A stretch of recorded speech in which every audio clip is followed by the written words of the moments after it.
genuinely, I feel like we don't talk about the fact that Dan was so closeted for so fucking long enough. I feel like, yeah, like, that's the whole point. You know what I mean? Like, that's the whole fucking point. They made a whole fucking hour-long video about that.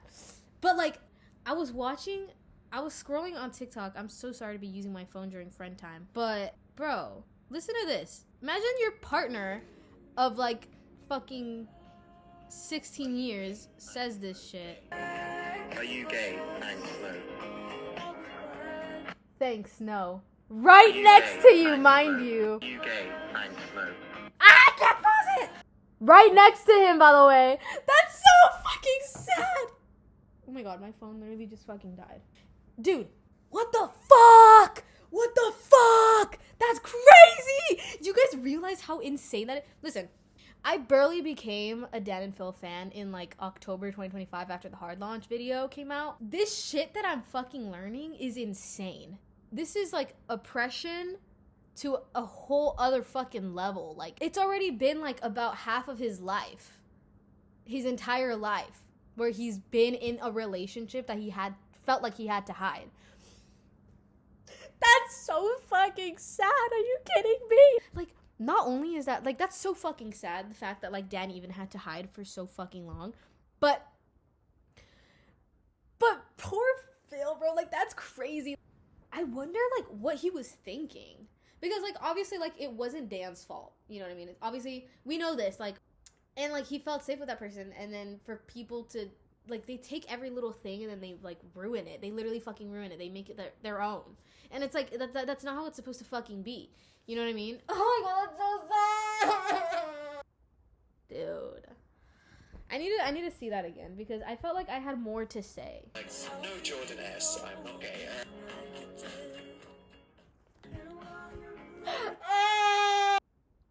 I think we should go through my saved playlist of just wanting to kill myself. I have a playlist called Kill Me.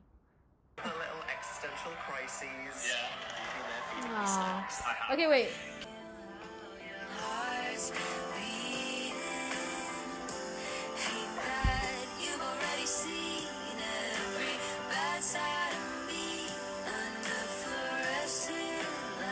Can't even see shit. Are you kidding? I could never take the intimacy, and I know it did damage.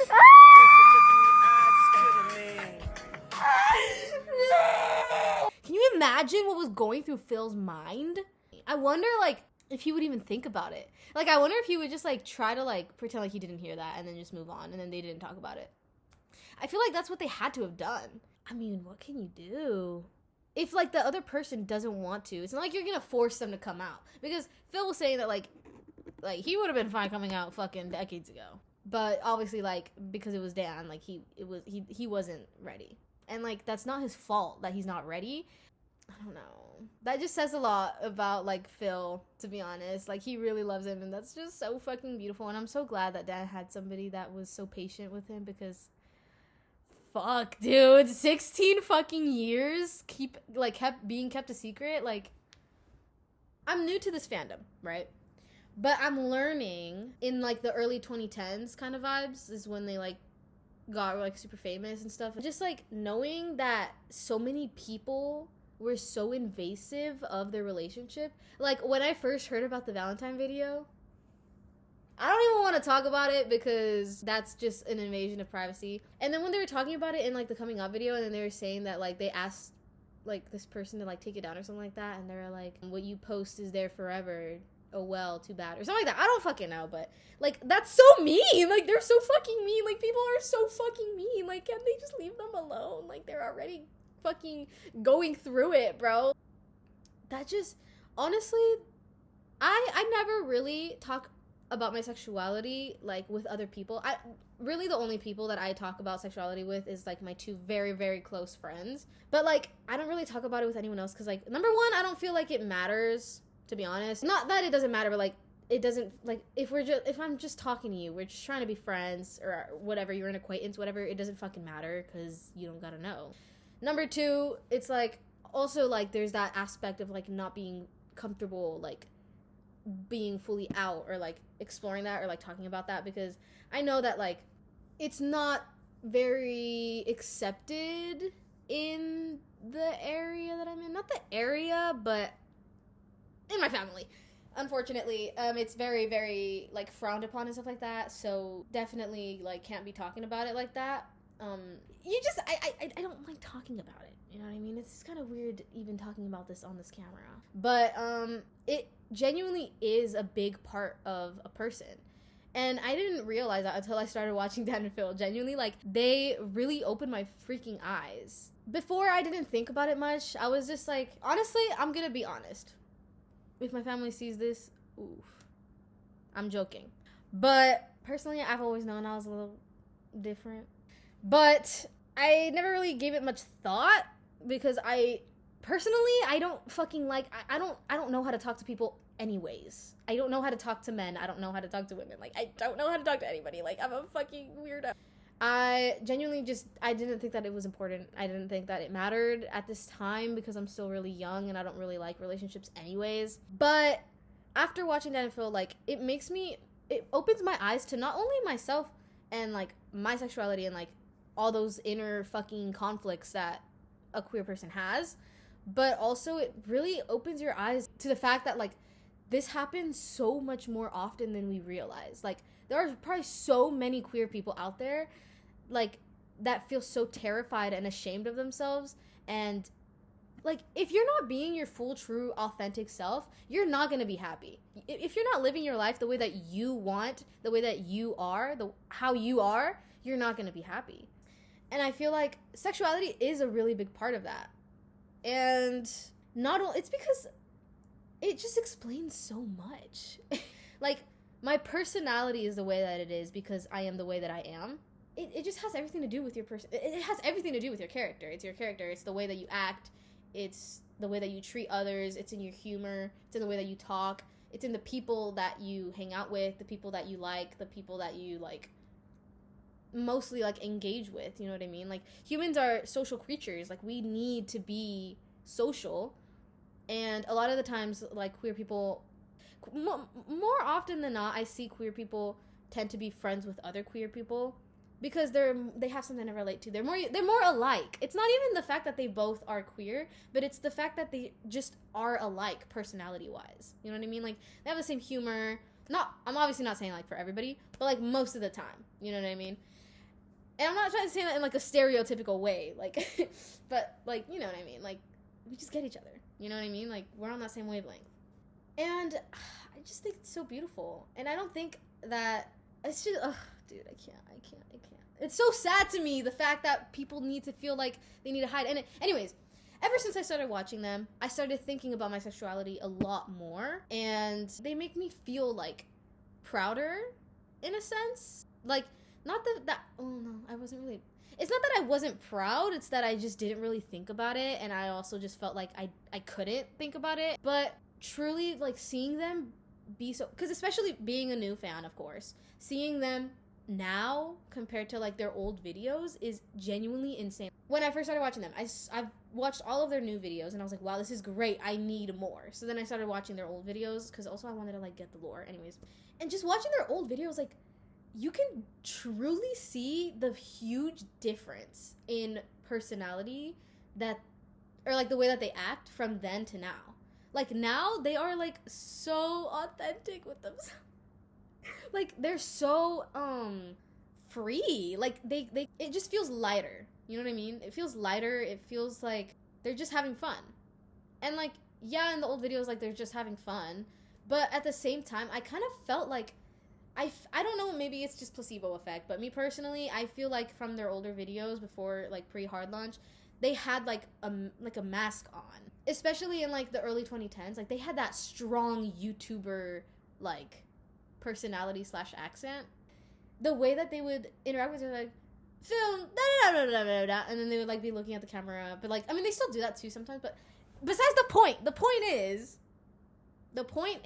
in their older videos, they would be very much performing. I really do feel like they were performing, which is fine because, you know, if you're a YouTuber, you're going to be performing, you're going to be playing, like, a character or whatever, because, you know, you have to have something that people know you by. You know, you need to stand out, you need to be unique, so you need to stick to that character.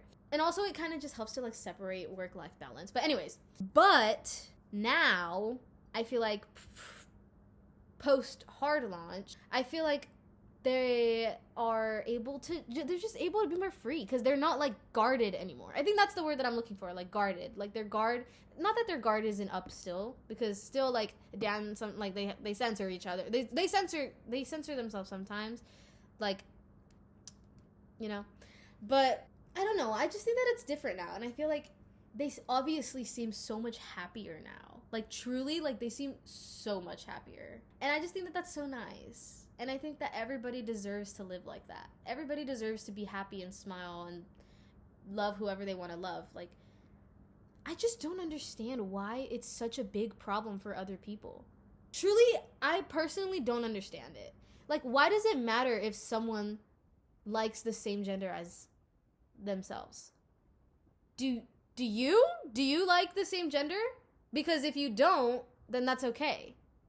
You don't have to bring them down because they don't like the opposite gender. Like, that makes no sense. Like, it has nothing to do with you. Like, why are you trying to make this about yourself? Not you, viewer, probably, hopefully.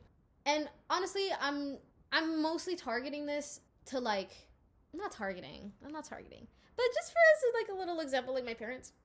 Like, my parents, honestly, they're fine with, like, I'm pretty sure, like, I think that they're fine with, like, because I have, like, gay uncles or, like, cousins or whatever, and, like, they're fine with them. They don't say anything about them, like, whatever. But when it comes to, like, their own children, or, like, when they see it in media and they're alone, not alone, but, like, if we're watching a movie or something, and then there's, like, there's a gay couple on screen or something, 2 girls, 2 boys, whatever, they just make weird faces, or they're like, oh my god, or they're like they say something about it, oh, that's not normal. It just breaks my heart so bad. Like, it reminds me, because I put myself in a very, like, I have a secure bubble. I have my own little space where I'm so protected from the mentality of other people, because I surround myself with people like me. And I personally am not a hateful person. I am not, like, fucking homophobic or anything like that. And it gives me, like, a culture shock whenever I see somebody, like, react negatively towards, like, gay people or whatever. It's just like, how old are we? Why does it fucking matter to you? It has nothing to do with you. If it's making the gay person happy, let them be gay. What the hell is the freaking problem? Anyways, Jesus, I'm so sorry. Okay, anyways, but yeah, like, watching Dan and Phil has really helped me a lot, and all of my friends think I'm kind of annoying. All of my friends, my one friend that I talk to her about, because she's, like, my only friend, I talk about Dan and Phil all the time, unfortunately. Well, not really, but I think that I do, but I probably really don't. I just overthink. But I think about them all the time, because they're genuinely, like, they're helping me realize so much. Like, I'm literally being open to a whole new world. Not only because of, like, the sexuality stuff, but, like, it's just their pure, like, resistance and, like, perseverance. You know what I mean? It's so beautiful to me. Because, listen, I've always been a sucker for a story. Ever since I was very little, I used to, like, write stories. Literature has always been so meaningful to me. I've always loved reading. I've always loved me a good story, a good movie. And hearing all these stories, or seeing, not that, like, Dan and Phil's story. Yeah, I mean, I would say that it's a story. Everybody has a story, you know what I mean? And their story is particularly beautiful to me. But anyways, yeah, they mean a lot to me. And I'm so glad that they are free now. But 16 years is devastating. And I cannot imagine the heartbreak, the heart-wrenching experiences that Phil had to go through. Phil, but also Dan, I'm sure. I'm sure whenever Dan had to say that, he felt like a pang in his heart. He was like, ugh. Like, I'm sure that he didn't feel good saying that. I'm sure he wasn't saying that to be a jackass. Like, he just felt like he had to protect himself. And that's really sad, the fact that he even had to think that he had to protect himself. Like, that's really fucking sad. But, yeah. I think that's all that I got for today. Thanks so much for watching. And I'll see y'all in the next one. Peace.